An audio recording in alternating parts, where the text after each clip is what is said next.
Alhamdulillah wassalatu wassalamu ala rasulillahi sallallahu alayhi wa sallam wa ala alihi wa ashabihi wa man tabi'ahum bi ihsanin ila yawmiddin wa sallama tasliman kathira. Amma ba'd. Assalamu alaykum wa rahmatullahi wa barakatuh. Allahumma ma asbaha bina min ni'matin aw bi ahadin min khalqik فمنك وحدك لا شريك لك فلك الحمد ولك الشكر. Matendo gonama jivuga Allah subhanahu wa ta'ala omusasiza w'ekisechingi tatende bana ekitendo kyonnanga kya bukendeevu tumusaba okusasira omubaka Muhammad sallallahu alayhi wa sallam. Nabwekityo olwaleero tugenda mu maaso n'omusomo gwaffe ogwa siira nga tulaba arruju'u ila almadinati wa nawadiri alhubbi wattafana. Tugenda kubeera nga tulaba omubaka Muhammad sallallahu alayhi wa sallam ng'akwata ekkubo lye addayo e Madiina okuva mu lutalo olw'e Uhud. Biki bye yasanga mu kkubo n'abakyala omukwano gwe baamulaga ng'addayo ogwagala okufaanaganako ne gw'abasahaba gwe baamulaga mu lutalo okubeera nga bamukuuma. Agamba omuwandiisi w'ekitabo أجانت ولما فرغ رسول الله صلى الله عليه وسلم من دفن الشهداء والثناء على الله والتضرع إليه. أمبك محمد صلى الله عليه وسلم بيمري رزوك بيرانغا زيكا أبجري زبنا باري بفير الدم نتالو نوك بيرانغا تندرز الله تبارك وتعالى نوكوك كنجاري انصرف راجعا إلى المدينة يبيرانغا قواتك كوريات بيرانغا الدي مدينة وقد ظهرت له نوادر الحب والتفانة.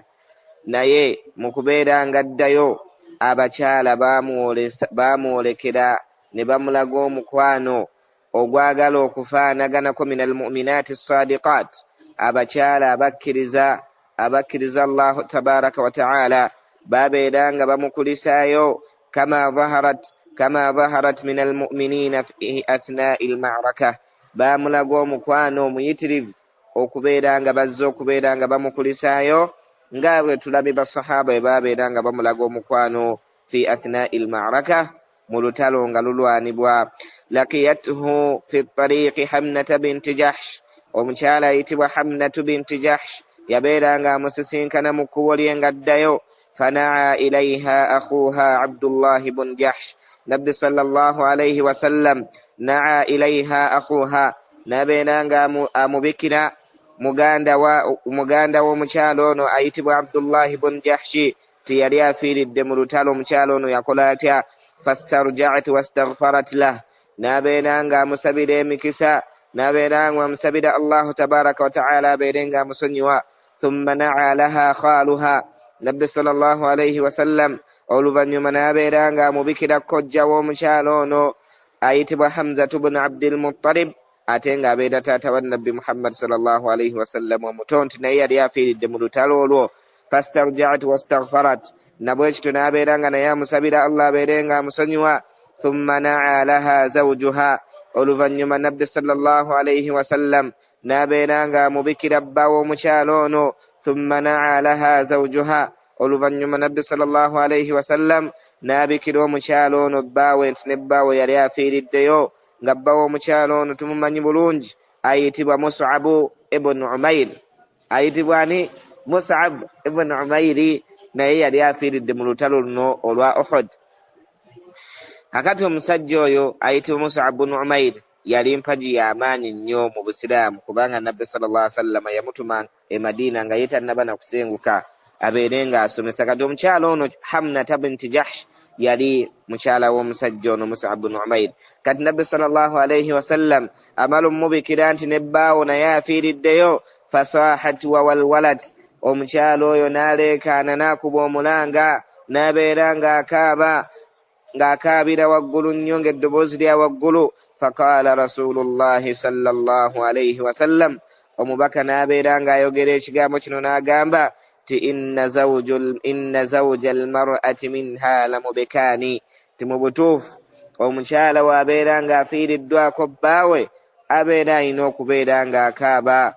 Kwegamba kigambo kinene nnyo kikaabya omukyala okubeera ng'afiiriddwako bbaawe oba omusajja okubeera ng'aviirwako mukyala we. saba Allahu tabaraka wa ta'ala aberenga atugumye mu biseera ebyakazigizigi bwe bityo.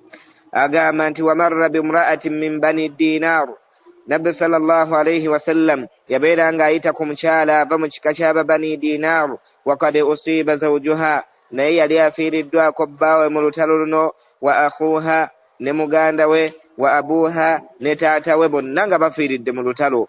Falamma na'u laha, Nabbi sallallahu alayhi falamma na'u laha, bwe baamala okubeera nga bamubikira omukyala oyo nti bbaawe afudde, ne muganda we afudde, ne taata we afudde, qalat, yabeera nga agamba fama fa'ala rasulullahi sallallahu alayhi wasallam, kigamba omubaka akoze ki? Kiki kino omubaka kyakoze? Qaalu khayra, ne babeera nga bamugumye ne bamugamba nti Nabbi sallallahu alayhi wasallam kyeyakoze ekyo okubeera nga batwala mu lutalo khayra, kyekisinga obulungi. Ya umma fulan huwa bihamdillahi kama tuhibbin, abantu abo bonna, taatawo, mugandawo, bbaawo, bonna bali mu mikono emirungi. Qalat, nabeera nga aga nti arunihi, kale mundage ku bba wange, mundage ku bba wange mbeere nga mmulabako, hatta anzura ilayhi, mbeere nga mmulabako. Fa ushira ilayha, ne babeera nga bamulengeza bbaawe, nabeera nga amulengera.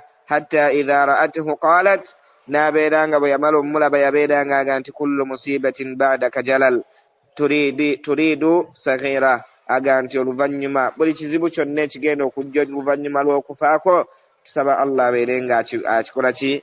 Akitoniya, kibeere nga kitono nnyo, kireme kubeera kinene. Omukyala oyo yaviirwako bbaawe bw'atyo bwe yabeera nga ayogera nti obukoosi omusajja bw'abeera nga afudde, bizibu bingi ebibeera bigenda okujja mu maka, okulabirira abaana, fiizi z'abaana, okulya ewaka n'ebintu byonna. Kati ate abadde abikwasaganya ebyo byonna abadde ng'afudde.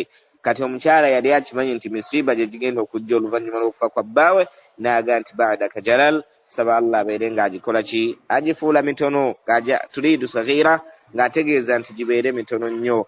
Agamba wajaat ilayhi umma Sa'd ibn Mu'adh, omukyala yabeera nga ajja eri Nabbi sallallahu alayhi wasallam, maama wa Sa'd ibn Mu'adh ta'du, yajja nga akuba kwegamba ng'ayita mu bantu ajja atuuke wali omubaka. Wa Sa'd akhidhun birijami farasihi, nga Sa'd naye waali awo akutte omuguwa gw'embalaasi ye. Faqala ya rasulallahi ummi, kati omukyala ajja ayita mu bantu atuuke wali Nabbi sallallahu alayhi wasallam, nga Sa'd akutte omuguwa.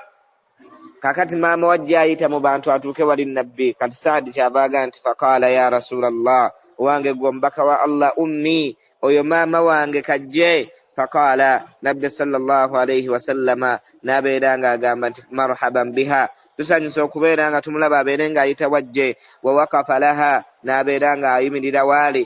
Falamma danat, omukyala oyo bwe yamala okubeera nga asembera ewali Nabbi sallallahu alayhi wasallama ne mutabani we Sa'd ibn Mu'adh, azaha bibniha, Sa'd nabeera nga amubikira, nabeera nga amuwa amawulire ag'ennaku aga mutabani we ayitibwa Amr ibn Mu'adh, ayabeera nga afiiridde mu lutalo lwe Uhud. Kitegeeza Amr ibn Mu'adh muganda wa Sa'd ibn Mu'adh. Faqalat, omukyala ono nabeera nga agamba ti amma idha ra'aytuka salima, oluvannyuma lw'okulaba nga ggwe oli mulamu Sa'd ibn Mu'adh, faqad ishtawaytu almusiba, omusiiba guno gwenfunye ogwa Amr ibn Mu'adh okubeera nga afudde, gwo kati mutono nnyo olw'okubanga ggwe okyali mulamu.